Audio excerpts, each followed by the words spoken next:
Welcome back, listeners, to Seaweed Brain, a Percy Jackson podcast where we have spent the last nearly 4 years reading and discussing almost every single book Rick Riordan has ever written, as well as the Disney Plus Percy Jackson adaptation. And now, guess what? We're preparing to read the Kane Chronicles. Because of that, we have an unbelievably exciting special guest, and it is the editor of the Kane Chronicles, as well as pretty much every Rick Riordan book after 2010, editorial director of Rick Riordan Presents at Disney Publishing Worldwide. Stephanie Lurie is in the house, so stick around.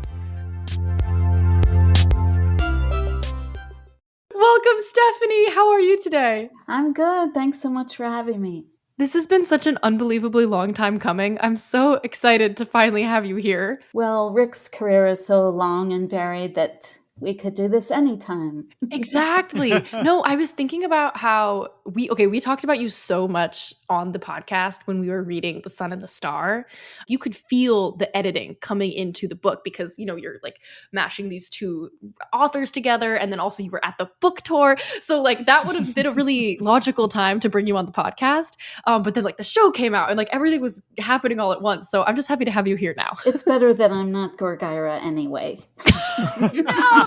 Anyway, my name is Erica. I'm the co-host of this podcast along with Carter. How's it going, Carter? Hi, very excited. Yay! Okay, Stephanie, here's the thing. You're iconic. We love you. Oh, no. No, you're super iconic because there's so many things we could discuss with you, and we're going to do a little bit of everything today, from Magnus to Kane Chronicles to like the Chalice of the Gods, Rick Riordan Presents. And before we do all of that, we want to get your little Spark Notes version, or really however much you would like to go into it, of what brought you into editing in the first place. We have a deep and profound respect for editors. Our favorite high school English teacher worked as an editor for a while before she became a teacher. That made editing like the coolest job ever to me. So what brought you into that? We can blame Louise Fitzhugh for writing Harriet the Spy. Oh my gosh, yes. I read that when I was 10, and it was the first book that really reflected contemporary kid life. And I just wanted to be a writer after that. So I taught myself to type, and I wrote a novel about worms and love. And don't ask for it. I don't know where it is now. So. Are you familiar with the common internet meme, would you still love me if I was a worm? I'll have to look for that. That sounds like maybe it came from your book. Maybe. Yeah, somebody found the manuscript. Somehow it never got published, but so I read a lot, and the local bookstore owner asked me when I was 15 if I would review a book from her store. And it was a YA novel. I don't remember what it was, who the author was. But as I read it, I thought, too bad this woman doesn't know how teenagers really think. And I thought, ooh, that'd be a fun job to help writers improve their books. Wow. I'm not sure how I knew there was such a job. My favorite books, this is dating me, were from Dell Yearling, which did reprints of all the best books being published. So, of course, I wanted to work for them. And I went to Oberlin College and majored in creative writing. As part of that program, the students teach other students. And then I was part of a literary magazine, and then they did an internship program where you could test out publishing in New York. And I did that at a children's book publisher that no longer exists. But it just really confirmed that that's what I wanted to do and what I should be doing. Right, because I was stalking your LinkedIn earlier today, and I really noticed like all the jobs listed out were always in children's publishing, specifically Little Brown, and then Simon and Schuster, and then at Dutton, right, at Penguin. Right. And so it's clear that that's been something you knew you were interested in, like from the jump. I think I kind of got frozen at age 10, and that's why I was always afraid I would get some huge manuscript like something by John Fowles, and I wouldn't understand it. So I was like, I'm not going into adult. Forget it. I feel like that's something Rick says all the time. Like, I was frozen at age 13 and whatever. My sense of humor. He's a little older than me in that way. Wow. Okay. I have a kind of a big question for you in that vein, which is like, what do you think the value is of people of all ages reading children's literature? I think the best books for kids are for all ages. Mm-hmm. You know, there's they're in the perspective of a child and they're in touch with what children experience and feel, but they obviously, as adults, have a wider perspective that they can offer as well. And I think the best humor works for all ages. I mean, it's very cool at some of Rick's signings to have a much older person, like in their 80s, come up. And he goes, "Oh, you buying that for your grandchildren?" "No, this is for me." And Oh my God. I just love seeing that.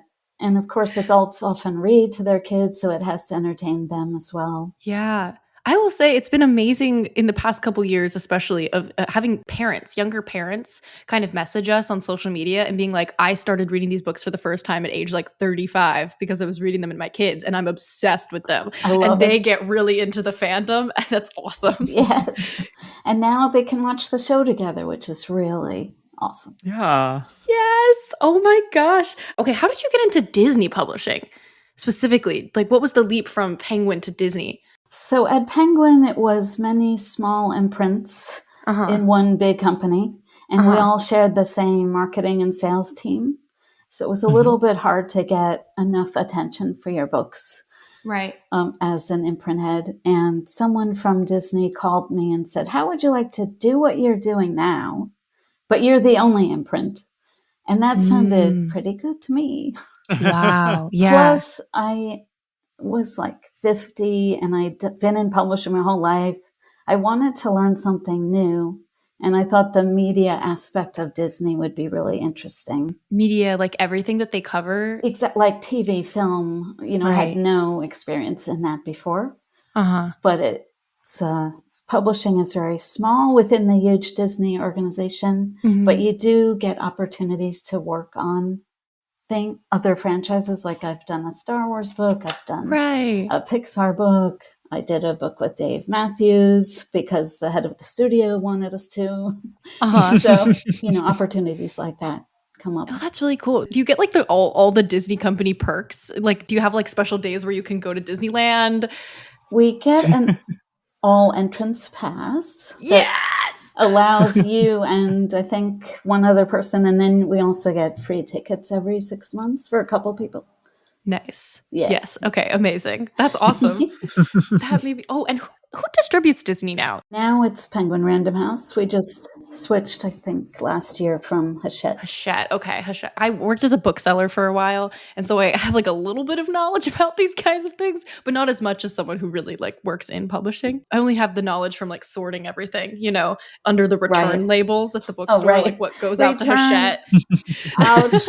The bane of our industry. That is something so interesting that I learned as a bookseller that like, unlike running a grocery store, you can't return apples. You can return books. And that's really it's a very interesting thing about the industry because like it does keep bookstores afloat in a way, but I can only imagine what that's like from the publishing end, like receiving books back. Yeah, it's so hard for accounting too and paying the authors. Oh, that sounds complicated. Boy. Well, you don't have to deal with that, right? No, we don't. All right. So you transitioned to working at Disney. And then what happened when they were like, would you like to edit for Rick Riordan? This was after the first 5 books came out. This was post The Last Olympian. What was that conversation like in the company? Well, I came in as editorial director and I ran the editorial group, and Rick's longtime editor, she did all of the Percy Jackson books, Jen Besser. She now works at Macmillan. She got another job at Macmillan, and I thought to myself, oh, Lordy, how are we going to keep Rick happy, keep this program going, because it was really taking off at that point. Yeah. And I had many authors I had inherited from the 2 women who left my position to go to Harper. So I was juggling a lot, but around her last day, Jen Besser came in and said, "Rick would like to work with you." And I was really surprised. I didn't know he really knew me. And I believe the story is that he is good friends with another author of mine, Neil Schusterman, who I started in publishing, and that Neil recommended me to Rick. If this is true, then I'm very grateful to Neil. Oh my gosh, I was a huge Neil Shusterman reader. Yeah. That's amazing. So it's funny that this timing worked out because, like I said, we're literally like starting the Kane Chronicles on our podcast for the first time, like this summer. Red Pyramid was your first official. Jen started it and I brought it home. Like I, got it all the way through to publication, but she did the actual line editing with Rick. Wow. Because Red Pyramid came out before Lost Hero by like a few months. Was it nerve-wracking to be like, oh, I hope that this book, like splashes with the same success as the original 5 books? Was everyone like really confident in it when it was happening? We were trying to like research like some of the reviews when it first came out. It was all like overwhelmingly positive. Yeah, I think there's always anxiety on the part of publishers when an author wants to do something new. But I think it's fantastic because you can just get stuck in a rut. So, there were those anxieties, like, can we get out as many as we got out of Percy? And how will people take it? And I think one of the challenges Rick had in Red Pyramid is he had to introduce so much mythology that wasn't as familiar as Greek. I mean, some people study Egyptian, but not to the level that schools teach Greek. So Red Pyramid has a lot of background information. Right. The real stress came on the second book, because that was the first book I was starting with him. Wanted to impress him, wanted to do the company proud. And right when we were trying to get it into production, my father was passing away. So I had to work on this book as I was sitting by my father's bedside, this last week or so. So that was a lot of stress. But my God. We got it done. So after that, it's been easy. Yeah, that's kind of when you have a big challenge right at the start. Everything after is like just a breeze. Yes. It must have been a really big challenge, though, because we were just talking about the publication timeline around that time, 2010 through 2012. Yeah. Like 2 books a year. It was crazy for him and crazy for us. And it's a lot of financial pressure. The company does a budget every year, and the Rick's books are a big part of it. So you don't want to miss the release date. You got to keep everything on target. Literally, does that translate to like more hours that you are working every week? Well, I don't think they ever really overlapped exactly at the same time. There's different stages. There's the first editing stage, but then later you might just be looking at proofs, and it's more a copy editing job at that point. But I also do the jackets, and I do the back matter, and do help approve marketing material and all that kind of stuff. That's the kind of thing that comes along with being an editorial director. Yeah. Well, I think too, just the level of brand management that there has been with Rick. But I was also doing 15 other books a year, other authors, and managing the staff. Oh my gosh. So it's a lot. So now that I'm really mostly just working with Rick, it's heaven. Oh my God, that's so lovely.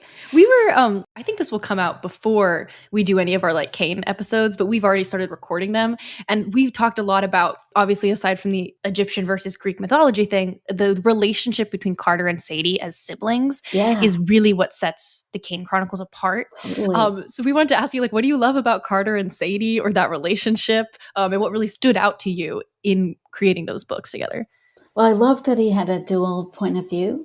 And Sadie, I adore Sadie. The way she makes fun of Carter all the time. He's such a great guy, but he's so straight that, I really appreciate the way she tries to needle him. Yeah, he is like the straight man of the book. That's such a great way of putting it.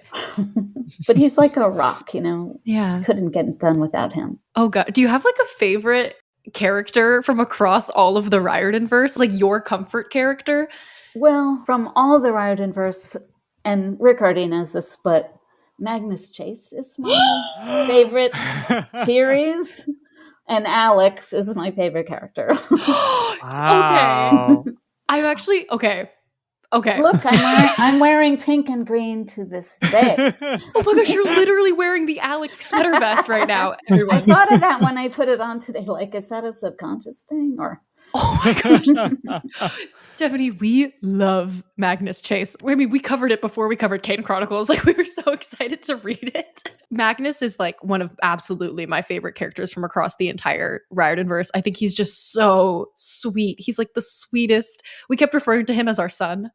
Like, if I ever have a son, it has to be Magnus Chase. I love it. But the other characters are so cuckoo as well. Yes, the found family. The setup that our protagonist is dead. Like they're so okay. Now I'm going out of chronological order because we're just talking about Magnus here, but like they're also so bloody, and you can't do Norse mythology and not have it be a little bloody. But I just loved at my ripe age of like 23 or whatever when we were reading them, and I was like, wow, this is unbelievably violent for a middle grade book. It was so fun.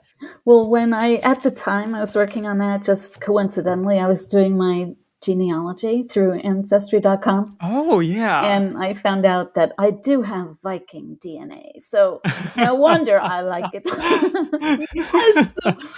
Okay. Was there ever did you guys ever have to scale back on the bloodier side of those books? Was some Disney person even higher up ever okay, we need to cut some of something or... No. Nice. Rick's very good at judging his audience, and he never panders to them, never writes down to them, never condescends. And he has as a teacher, he has an innate sense of what's right. So we've never had to censor him in any way. That's amazing, because Carter and I have spoken a little briefly about this. If we were to ever adapt Magnus Chase for the screen, which at this point, I think it's impossible that it doesn't happen at some point, because of the nature of the content, it would be so fun to have it animated, because there's so many more boundaries of what you can do on screen when it comes to can somebody get a scrape and it bleeds like that, there's all TV rules about what you're allowed to share for PG or PG-13. So but if it's animated, there's a lot more room to play with that. Yeah. I'll take it in any way. Yeah. Have you ever had that moment of kind of envisioning adaptation, especially post the PJO series being worked on? I think we're thinking about it all the time. Mm-hmm. But Rick writes in a cinematic fashion, and especially now, I kind of do feel the influence that his writer's room experience has had on him. Yeah. I mean, he was always very fast-paced and, terse. But now I think he's really thinking along, what's the action right here? And is it clear and all that? Yeah. Especially with Chalice of the Gods, for real. Yes. We really felt the voice of Aryan in Grover in the Chalice of the Gods. We really felt the trio. It was very clearly influenced by the work on the show. Just beautiful. Absolutely. And you probably noticed this. Rick has said that working on Sun and the Star influenced him as well. Mm-hmm. Yes. And in Chalice, there's a lot more mushy stuff. Yes. I think that comes from the experience with Mark. Oh my gosh. When Percy holds up the staff and is like, I need to tell Annabeth I love her, I was like, that's from the book of Marco Shiro. Totally. Emotional character arcing. Okay. Let me backtrack a little. Let me backtrack to Heroes of Olympus then. Okay. So Heroes of Olympus, unbelievably gigantic undertaking. Yes. I can't even imagine 5 books with all of those different perspectives, and they're super long. Yes, and that's the one he's writing along with Kane, and how he could switch back and forth between the worlds.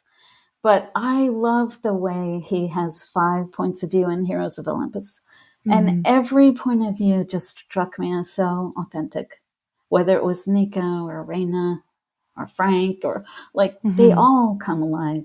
We have to ask you about Percy and Annabeth specifically, and what it was like sort of jumping into that relationship at the point of Heroes of Olympus and watching it progress, because obviously we believe that Percabeth is the greatest love story of all time. I'm very interested about what it's like as an editor, watching that relationship come together. Were you ever I want more of this here, or anything like that? Probably not as much as the fans would have wanted. But no, I think the fans have taken Percabeth and just run, which is great. That's so true. Rick very carefully plotted it out. I think there were just a few times where I said, could we just have a little bit more emotion here? But not much. It wasn't like add this scene or anything. Yeah. Wow, Carter, do you have any Persebeth questions? I know I just, in our like outline doc, I just wrote Persebeth and I underlined it. I was like, talk about Persebeth here. I mean, as we were experiencing the books in real time, I think that the moments that stood out the most to us were definitely things that I have to imagine even like at the level of like a marketing team would have to know about. Like the cliffhanger at the end of Mark of Athena, literally. Yeah. Was, it was very substantial, and it was one of the many things that I think I probably also spoiled that for Erica, maybe when we were in high school. Oh man, like and freshmen. She's still friends with you? Unbelievable. Wait, that would have been, I think, when we were in 8th grade. Wow. Around there, yeah. Boy, he made so many people mad with that. I guess that's the question. Is like, what were the conversations like, knowing the shape of the book and knowing, I don't know, like the fact that people had such a strong, years long at that point, attachment to these characters in, like how you do the marketing, how you like think about like scheduling releases. Well, this might disappoint you, but Rick sends in manuscripts that are so finished, more polished than any author I've worked with before. You don't necessarily know what you're going to get. Like, he does an outline, but he does that more for himself. He'll give us a proposal at the very beginning, a little synopsis so that we can sign it up and write copy for it. But we really don't know the whole book until we get it. And then it's all there. And, I thought it was a brilliant decision to do that cliffhanger because it's hard to sustain readers over a series, especially 5 books and these fat suckers.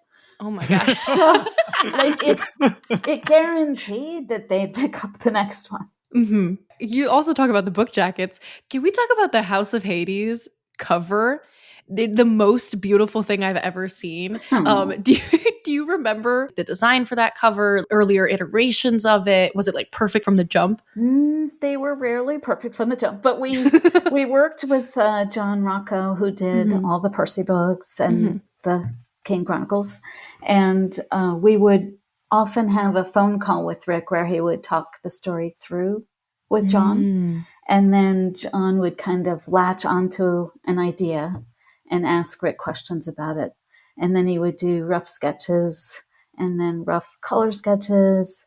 And then we get Rick on board, but then we have to get all of our marketing and sales and publicity colleagues on board. And then we have to get like the chairman of publishing on board because so much is writing on each one. Do you have a favorite book jacket from across the Riordanverse? Ooh, that's a tough one. Right? It's often the most recent one. Like I'm working on Wrath right now. And I love that cover. I love what Victo has done with these later covers because they leave a lot to the imagination. Yeah. They're iconic, but you don't see the characters, so you can imagine them however you want, whether they're the TV people or as described earlier in the books. Absolutely. Was that something that was like a consideration in choosing some of the newer art, like leaving it more open? Yeah, I think it's something Rick has always wanted. We were told, like, we get a lot of account feedback, especially Barnes & Noble. And, they often push for active and the characters in your face. Right. A lot of what we see now. Yeah. Rick and Becky, say, we got to leave room for the imagination, but it's especially important now with the show. Knowing a lot about Becky's role in the creation of the Riordanverse, would you ever interface with Becky? Yeah, we do. Yeah. She has, we often, especially on the art things, she has a really great eye. And she kind of surfs the web and finds problems out there, like things we should be aware of that we can correct on our end. And she kind of protects Rick from those details. But she's very important as a sounding board for Rick. She's, I think, his first reader. So are his kids. And so she used to be far more in the background than she is now. And we've really appreciated that she's now a full member of the team. Yeah, I was wondering about that. Like if her like face-to-face interaction with Disney Publishing had like also increased alongside her like official title as producer at Mythomagic. Not so much, but she is trying to save, as I am, we're trying to save Rick's writing time. So she'll, bring us the more niggly questions or Right. issues. You know about his website, readriordan.com? Yes. Yes. So we write those in-house, and then Becky approves them, essentially. So okay. She's very helpful with that. So she's editor of readriordan.com. Well, I edit the content's written, I edit it, and then she approves it for posting. Like executive producer. Yeah, she might say, I don't think the fans are gonna like this or that. So. Okay, who is writing the Reed Riordan? Because I've heard some different things about who's writing the Reed Riordan content. His name is Jordan Lurie. That's what I thought. I heard it was Stephanie Lurie's son writing Reed Riordan. He's a college graduate, and he writes. He's a content provider for many clients, including Disney. That's amazing. So is he like a copywriter, essentially? Yeah, for different clients, I remember when I first found out about that job, I was like, why don't I have that job somewhere? Like my friend, also many of my friends who like, come out of like the improv comedy world. Like I have a friend who writes copy for Amazon and like writes Amazon's tweets or like works for Starface, the acne treatment company, writes all their Instagram posts. And I was like, wow, that is an unbelievable job that is new in some ways for social media. Yeah, I think so. I just hope AI doesn't take it over. Yes, totally. Mm-hmm. But so Jordan's read everything, and he comes up with really funny ideas, if I must say so, as his colleague. Oh, that's so sweet. Carter, do you have other Heroes of Olympus questions before we kind of hop on forward in the timeline? I think, we were talking about Persebeth. We were talking about the uniqueness of writing for younger audiences. And that was something that we talked about and we wanted to get your thoughts on, is specifically the idea of telling a story of a kind of long-term, deepening, serious relationship that is really tailored for middle grade readers, as well as, like people from all audiences. Like what were the considerations that you have going into that? How does this story compare, do you think, to like the broader landscape or like the things that you see as an editor of lots of different books?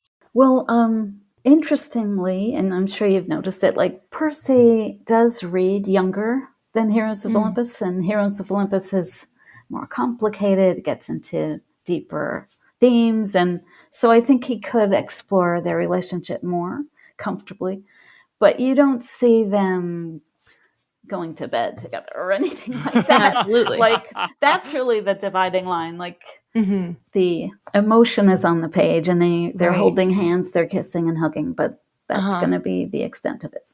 I'm super curious about the nitty-gritty conversation about the age level for the books, because of the fact that Heroes of Olympus, I mean, I know the bookstore I shelved at, we always shelved Heroes of Olympus and all of Rick's books in middle grade, because they absolutely can be read and enjoyed by middle grade audiences.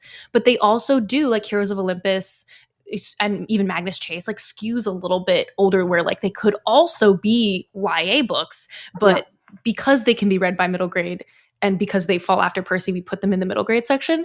Was that like a conversation, like as middle grade and YA started to like boom more, that you guys talked about? It's frustrating that accounts like BNN and Amazon have codified these age groups. Right. Like it's 8 to 12 or it's 12 and up. There's no in between, but we think the sweet spot for these books is 10 to 14. And of course, you can read them younger and you can read them forever. But that's really the age group. So it's middle grade into high school. And we still categorize it that way, even though Amazon and BNN won't. Right. What was it like as like an editor of children's books, working as like YA really like became a thing? Oh, it was so really fascinating. I was at Simon & Schuster editing along, and the boss ran into my office and said, we can't do fiction in hardcover anymore. It's only paperback. That's it. Wow. And then just a few weeks later, Harry Potter came out in hardcover Wow. and changed everything. Wow. So these statements that are made, I've seen them come, I've seen them go, Yeah. Like the statement that's being made right now is middle grade is dead.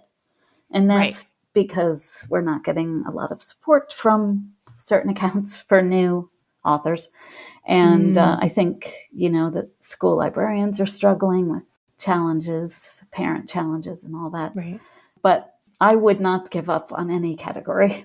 Yeah. Because there's always kids waiting. We can't leave 100%. behind any of the kids. And in the same way that Harry Potter had an unimaginable and unforeseeable impact, I do think that the Percy Jackson TV show adaptation, like, how can you walk around saying middle grade is dead when this like unbelievably gigantic franchise is like a successful hit for Disney Plus, and it's going to inspire more kids to read? Totally. I think we always have to say at the end of any sentence, ... except for Rick. Come on, the exception to every rule. Rick Riordan, Uncle Richard. Okay, so as we're plodding along, like you said, editing along, we get to Magnus Chase / Trials of Apollo. Yeah. When these books were coming out concurrently, and you had a couple years of sort of just one book being published, where you're like, oh my gosh, we're back to the 2 books a year for the first 3. I just felt sorry for him, but as he would say, I do this to myself. As Olivia Rodrigo would say, it's me who's making the bed. Yeah, totally. But Trials of Apollo. I still remember the lunch where Rick pitched it to me, and he said, so, Zeus punished Apollo a couple times by sending him to Earth, but what if I wrote about that? Like, what if he was turned into a teenager and had to make his way back to Mount Olympus? And I was like, has that ever been done? It sounds fantastic. And what he did so brilliantly, I feel, is that the whole arc for Apollo, he goes from being a real jerk, really insensitive and selfish, whiny.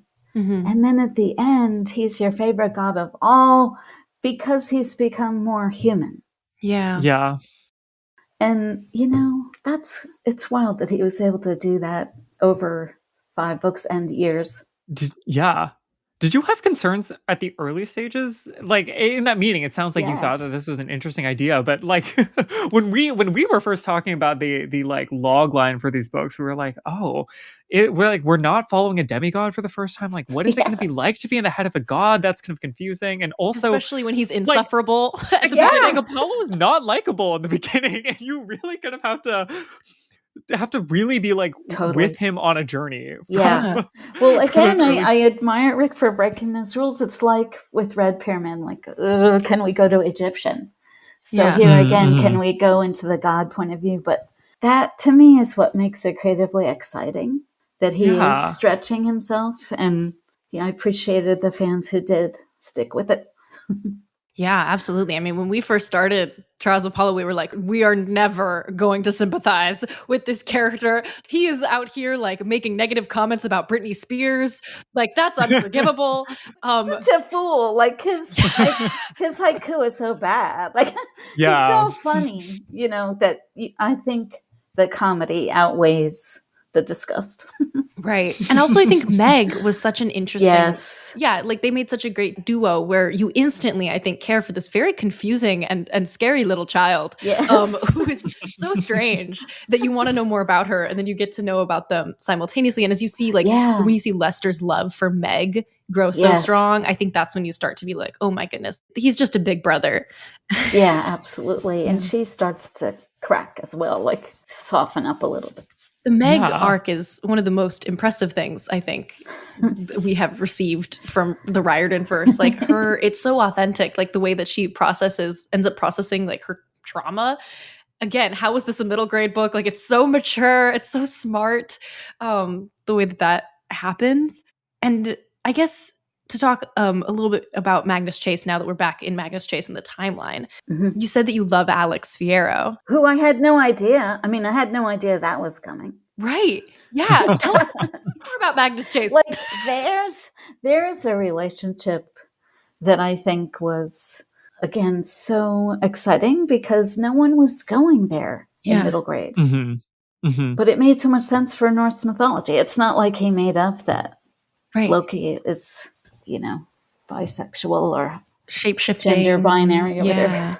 Yeah. And what about Alex Fierro really stood out to you as the you were sass. reading? The sass. Clay. That was so cool too. With as a shapeshifter, loving to sculpt things out of clay. Yeah, and the garrote. Yeah, the garrote. That was so cool. I learned how to pronounce that word when we were doing our Magnus Chase episodes. The garrote as the weapon. Oh my goodness. Yeah. And what else about Magnus Chase, again, aside from the Norse mythology of it, really stood out to you as being this is really special, this is really unique, this is going to really add something to the canon? I think the Boston setting helped me fall in love with it because I lived in Boston for a while. I also love the characters like Blitzen and Hearth and their absolutely. Quasi-romance. I was gonna say, are you allowed to tell us if you think they're dating? No, I think it's a romance myself. Okay. We think that they're married. The meanest character that I think Rick has ever written is Hearth's father. Oh, do you remember him? Oh yeah, the dragon. Oh, my Lord, yeah. Oof, he was so terrible. I'm like, where is this coming from in Rick Riordan? Is this some personality that he hasn't let out of? I hope not. Wow, the more I think about, we have frequently kicked ourselves for speeding through Magnus Chase so fast, because at the time we were like, oh, we have to finish all this stuff before the show comes out, but we could have spent so much more time talking about the entirety of the trilogy because it's so rich. They go to so many places. There's so many really developed freaky characters. Yes, it's wonderful. Ratatusk the squirrel, the insane squirrel. Not to mention the sword of the summer. Oh, yes. I have to say Rick's talking swords are the best. Okay, so the way that he would communicate with other weapons, we thought that there was across the entire Riordanverse. Yeah, secret relationship between the sword and the arrow of Dodona. Yes. Yeah, people want to talk about Jack and Riptide, but we are interested in the arrow of Dodona. And Great. I want a book of just them. Right? I think or at least the short story. I think I told Becky online one time that I ship the sword of the summer with the arrow of Dodona, and she was like, that's so true. It is true. It is true. So we had to differentiate those two characters a little bit, especially because the books were concurrent. Right. Mm-hmm. That's when Rick decided to make the arrow of Dodona Shakespearean. Just that fabulous. Was an incredible decision. It was. And I just said, can you do something in the voice to distinguish these two more? And he came back with Shakespeare. It's also so clever. Everything that the Arrow of Dodona says is so clever and funny that I think it gave Rick an opportunity to be like, I'm writing all these bad haikus for Apollo, but let me remind you that I can also do really clever poetry stuff. Totally. Oh, and the Arrow of Dodona getting an actual arc and return, so to speak. And pun intended, an arc a real arc, overcome its own trauma. Unbelievable. Yeah. Well, we celebrate everyone's differences. That's the mantra of the whole Riordanverse. Yeah. You too could be an arrow. Yeah. Or sword. Or sword. I've never even really thought about that, being a through line across the entire Riordanverse is celebrating everyone's differences. But thinking about it like that makes a lot of sense. From the inception of the first story to what makes Meg different, and Meg and Apollo kind of having similar childhood traumas with their fathers, and that being what bonds them together. Wow. I tell this story every time I talk about Rick, I think, but one of the first signings I attended with him, I saw a young woman come up to the table crying, and she said, I really want to be a demigod, but I don't have ADHD. And he said, don't worry, you're still a demigod. You don't have to have that. But that's how much people want to be part of this universe and how inclusive he wants it to be. We were just talking about how badly we want to be magicians. in Kane Chronicles. That'd be handy. Oh, so cool. I think I want to be a magician more than I ever even wanted to be a demigod. Wow. I don't want to be inhabited by an Egyptian god or goddess, however. You want to be an avatar? I do not. But the magic would be cool. I guess we didn't do the whole, like, who's your godly parent thing. Well, do you have one?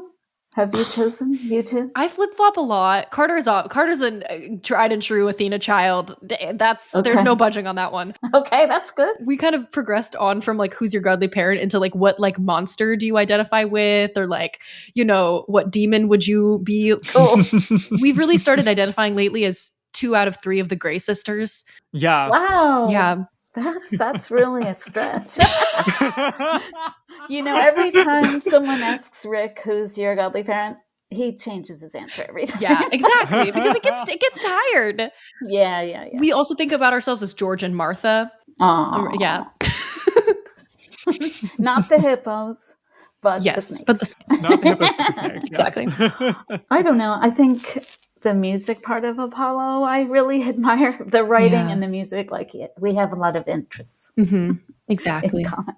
I know I don't even want to meet Aphrodite, let alone be related to her. Mm-hmm. That would never happen. Mm-hmm. Yeah. I'm probably more like Hestia's kid because she just keeps things clean at the hearth. She's boring, you know, like way in the background. Don't mind me. I'm just cleaning the hearth. But as we learned over the course of 5 books, an integral part of the Olympians and very important. Yes.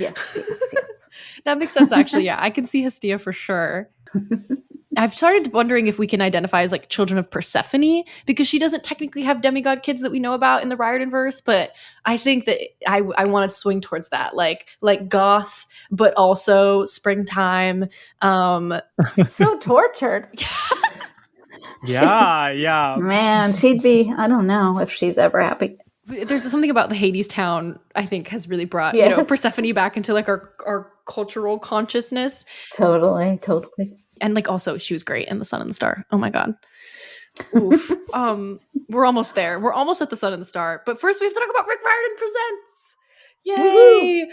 This was something we learned about very early on when we started the podcast, because we didn't know about it like right when Arusha was coming out. We weren't aware of it, but when we started our show in 2020, we quickly became aware of it. And it's like just been so excellent to tell people about. And also when I was a bookseller, like unbelievably easy to recommend people, you know, like when I did a lot of stuff with the children's books, and when, you know, a parent would come in or an uncle and would be like, my kid loves Percy Jackson, what kind of book can I get them? And I would get to hand to them like a box set of Arusha or like the first book in the Gifted Clans trilogy. You know, they would always walk out of the store with it. Well, thank you for all that proselytizing. That's just what we wanted to happen. Absolutely. It's been great to proselytize, both like in my days as a bookseller and also like on the podcast. Tell us a little bit about like when that was getting dreamed up. So we thought Rick is always reviewing other people's works, adult books, kids' books. And we thought, what if he presented authors to the world and asked him on a tour? And he said, I'm too busy to think about anything like that. Mm-hmm. And then later on, I was on vacation in Rome. I remember exactly where I was, standing in front of the Colosseum with one of his purple SPQR hats on. And I get this email that says, I've been giving it more thought. And if we do this imprint thing, this is how I want it to work. And he had the whole vision for it, that it'd be people of color, people who have been struggling to break through, people who have a sensibility like his, so that the fans kind of know what they're going to get. Yeah. And humor, fast pace, adventure based on mythology. Yeah. I mean, he just packaged it up, tied it up with a ribbon. Right. And then we got Arusha first. We sent out the word to agents. We got Arusha, and it was just 15 pages, and it sparkled. And we said to the agent, we have to have this. And so we made as generous an offer as we could to get it. And we bought 4 books on the basis of 15 pages. We don't do that. That's unbelievable. Usually it's, you know, a whole manuscript. But she just had this incredible voice and sense of humor and everything. And then, you know, people see that and then they say, oh, I want to try that. And so we just started getting a lot of interesting submissions. Mhm. We went after some people. There was an adult author that Rick really admired, very funny. His name's Carlos Hernandez. So I went out to lunch with Carlos and we talked about writing for it. And he came up with Sal and Gabby, Break the Universe, which was so much fun. That's really special to give authors an opportunity to like really write like a children's book for the first time. Yeah. And then what we've really been blessed with is that the group of authors really gelled with each other. They are friends. They support each other. They play D&D together. Stop it. That's so cool. We send everybody else's book so that, you know, they can all know what people are working on and promote online if they feel like it. So I say to Rick, look what you have spawned. I've always thought about RRP as being like the coolest club to be in ever. And now I know that it's true. It is. That's been such a great part of it. Yeah. I think we asked Gracie about the group chat one time and she's like, oh yeah, we have a group chat. Can you believe what Steph made me do? Like, oh my God. So we branched into YA just a couple years ago with Daniel Jose Older, and Rebecca Cuss, our senior editor, is really bringing in the YA. She and another editor, Christine Collins. Mm-hmm. So that's where the focus has been more recently. Has that been, you know, one of the jewels in your career? Would you say, like, is that something you think about as being like, oh, this thing like I got to help create for the first time and leave a legacy? Well, just being able to support Rick and his mission has been the highlight of my career. But Rick Riordan Presents is a really nice legacy. Yeah. Especially, you know, I've been around 40-something years in publishing, and it's just nice to have that towards the end. Yeah, absolutely. I think we should talk about The Sun and the Star. The Sun and the Freaking Star, which we loved, and we spent literally like all of last summer reading and talking about and going in person to the book tour. I went in New York, Carter went in Boston. We had the best time ever. You were there.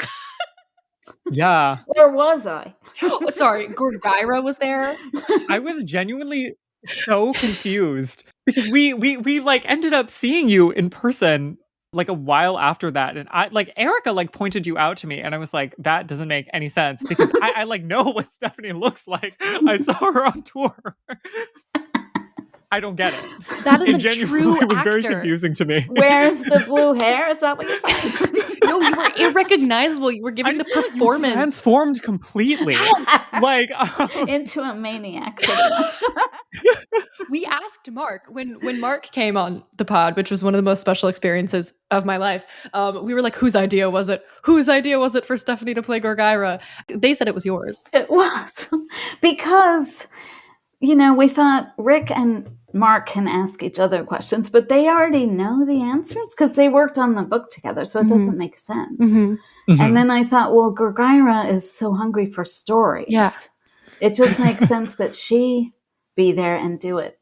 Yeah. And the best part was trying to crack up Mark. That was why I could stay in character, because my whole goal was just to make him roll on the floor and to see Rick just look kind of shocked, like, who is this? Yeah, Rick was really entertained, I want to say. I'm sure having done so many tours, you know, like, it can get to feel like work. And so I'm sure that was fun for everybody. Well, Rick's previous publicist, Seal Ballinger, and I used to dress up for every tour and do a skit to warm up the audience before Rick came out at every tour. You and Seal would do this? Yeah. So Rick has seen us be complete idiots many times. That's amazing. Who knew you had such a background in improv comedy? Well, it's from doing all those shows in the basement as a kid, you know.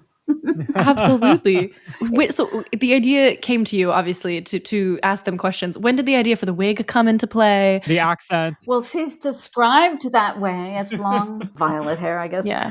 And then I found a smock that had faces on it because her dress has faces on it. Genius. I don't know where the accent came from exactly. I don't know what that is. It helped. It did. It was really transporting. Help me stay in character, I mean. Oh yeah, I wrote to our patrons on Patreon, and I was like, if anybody has questions for Stephanie, like let us know. And so many people were like, tell us about the accent choice for Gorgyra. Like it was so inspired. Like where was the research? It's kind of a weird voice I use with my kids who are grown adults now, and they said, "Oh, you finally got an outlet for that weird." Oh my god. It was so cool to have gotten the experience of you at the book tour before then diving into the book. I had totally not illegally read the entire book at the bookstore before it came out. Like, definitely didn't do that. You never. I would never do such an illegal thing. But it was great to then like kind of think about Gorgyra. We really got to imagine her as the editor of this story, as like being within the world of the Sun and the Star, kind of pulling all of the stories together almost, and being the framing device of how we're getting this tale delivered to us. And it just added this unbelievable meta layer onto our experience of the book. So just incredible choice. Well, I'm glad you read the book, because otherwise it wouldn't have made much sense. Like, who is that? I figured she was weird enough that it didn't really matter if you didn't know who she was. Oh, yeah. It was very effective. Yeah. The best part was just being able to say, "You, mister," to Rick. Whatever your name is. Oh my god, we got a reprise of the Gorgyra voice. My face is warm. I guess because you did those skits with Seal, you usually would attend the book tours? I started in, I think, maybe towards the end of Heroes of Apollo. I started being able to go. But usually editors don't get to go. But that's just because it was fun and of your relationship with Rick. They take a lot of work. Yeah. They're like military operations, as Seal used to say, where it's one city each day and like signing 2,000 books within half an hour and things like that. Rick will sign everything in that individual city? In that store or whatever, whoever's hosting it. Wow. Yeah. You have to make sure they're there. Wow. Make sure there's enough Sharpies. Just, I was there just to make sure he's got everything he needs and he's comfortable. I think somebody had asked us while we're talking about the Sun and the Star. It was one of our patrons, NN Flames, said, I would love to know if, like the Sun and the Star, the chances that Rick might collaborate with different authors to write other books about other Percy Jackson characters that we love, like Talia and the Hunters or Piper, etc. I think the idea really intrigues him, but right now he just doesn't have any bandwidth with the show, because very fair. He's in that writer's room so much and trying to get a novel or two out. Mm-hmm. But it's a hard time for him to think about the future. There's lots of ideas. For sure. But when, What was it like for you to edit that collaboration and to kind of go on that journey with Rick, I think for the first time, doing this collaborative author? So most of our correspondence is by email, just because it's more efficient for Rick. Mm-hmm. But one day he asked for a call. I'm like, oh, a call. And he said, I've been thinking, we knew that we had to do a Sol Angelo novel. We just had to because they were so popular. Yeah. And he just didn't feel comfortable.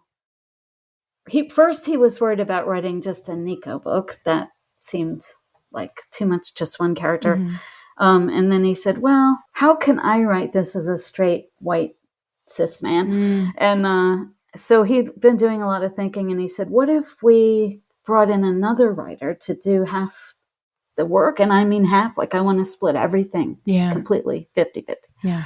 And I said, wow, that's so generous of you to let someone else into your IP. Mm-hmm. And I said, I think I might know somebody, because Mark had sent us a proposal for an RRP book. Mm.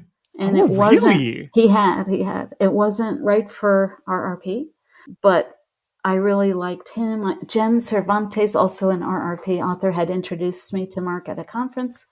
So I knew he had the right energy. What I didn't really know is what a huge fan of Rick's work he is. And he, as you saw in his tour, he had stacks of his books with these Post-it notes and parts he loved. And that was all before we said, would you be interested? And he said, of course. Yeah. And so he did this little audition and nailed it. Wow. It was a complicated book. It was Mark's structure to do all those flashbacks and side stories and things because he thought the readers would need it to fully understand Nico's journey. Yeah. But that was very complicated structure and Rick wasn't used to that. Right. But we got through it. That's why we made a lot of the design do the work. Yes. Yeah. It would be a hard audiobook, I think. Yeah. When did that idea for sort of the graphics, with the little canoe and the way that the pages would be colored gray to white, when did that come into play? Well, my partner in design, Joanne Hill, she's our art director and she's worked on everything, Rick, with me. And, I said, can we set the type differently for these flashbacks? Or can we somehow signal them? And we just brainstormed about, what about a border or black? Or what if we did a canoe or, something like that. Yeah. So we loved it. It felt like the whole book was like a real event. There was so much going on. Yeah. We were just huge fans of The Sun and the Star. I mean, I'm speaking for both of us. Carter, you can also deliver praise to the face of Stephanie Lurie, please. Well, it's you're always worried, like, is it going to be cohesive because two people wrote it? But I think they really played off each other really well. Like there'd be parts, I would say, like to Rick on the troglobites, could you add your magic here? Could you really add some more lines and description? Because, it wasn't Mark's creation. And so things like that. Yeah, it was interesting. When we went through the book being like, on certain pages, we were like, oh, this was definitely a Rick page. Or we were like, oh, this definitely came in from Mark. And then when we spoke to Mark, we were like, it was like the opposite. For every time we were like, this was definitely Rick, it was Mark, and vice versa. We were like, how does Rick know about Slay Queen? How did he come up with this character? Or they didn't remember, which is the best. When the authors don't even remember. Yeah. Very successful, though. What a successful experiment. Phew. Yeah, in the collaboration. Almost a year on the bestseller list. Literally. Just a few more weeks. Carter always says, not surprising, but also not inevitable. Plenty of universes in which the book wasn't as successful as it is currently. Sure. I mean, people could have been angry that someone entered the Rick world. I think the general online discourse was just so much excitement. Yeah. Because then obviously it opens the door to well, what incredible goth queen author is going to co-author the Talia book? Totally. Well, you know what? I think that means we get to ask you about what it was like sitting in your chair and watching the Percy series on TV. All right. So I got to read a couple scripts early. Nice. But I purposely didn't read them all because I wanted to really experience it. I also was lucky enough to get little behind the scenes views. Rick would text me, this happened today, I thought you should see it. It's just funny things or cute things. And then the highlight of the pre-production period was I got to go on a set visit in Vancouver. Yes. And I was with a group of Disney folks, and we were there to talk about consumer products and look at the props and the costumes and the location and stuff. But a lot of the Disney folk had to get a flight. This was in Vancouver in the woods, far away from the city. And so people had to get back to the airport, go to LA. I didn't, because I was staying one more night, and the Riordans were so nice. They said, stay with us the rest of the day. And so I got to sit in their director tent thing and watch as little things headphones. were filmed and refilmed. I got to meet Walker very briefly. I got to meet his stunt coordinator. I got to Trevor or Eli. You remember? Oh, I don't. Probably one of the two. The woman. Oh, maybe Cassandra. Cassandra. Yeah, Cassandra. And then I got to see the digital set, which was amazing. And I got to meet the art director, who's from Lord of the Rings. Oh my gosh, you got to meet Dan Henna. I know. So got cool. to see their concept art on the wall. And my jaw was literally hanging open, and I was asking lots of questions. I love to learn new stuff. And Rick was like, "Oh, we're so done with this, tired of this." Because you're just sitting there looking at the same scenes being shot over and over. But it was just a few hours for me, so I was in heaven. Exactly. Speaking of consumer products, we really need the concept art coffee table book from, Knock on Wood 5 seasons, all of the concept art. Yeah, that'd be awesome. The backstage from pics. all time. Yeah. Mm-hmm. That would be Disney Press's problem, not mine. But that was cool. And so I kind of knew a little bit of what to expect, but it totally drew me in from the beginning. And I would say a lot. So much of it is the love between Sally and Percy. And that's a running thing. And I totally attribute that to Becky.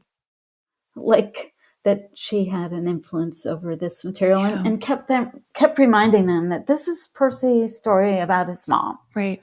Like, don't forget that. And it really worked. Oh my gosh. Is there something you are most looking forward to seeing, like a moment that you're excited to see come to life? I really can't wait until there's characters like Mrs. O'Leary and Blackjack. Like the animal I just love the animal characters. And when you saw the Pegasus on the roof at the beginning of episode 1, were you like, that's Blackjack? Yes. And those Easter eggs, they're so cool. Oh, yeah. They didn't have much time.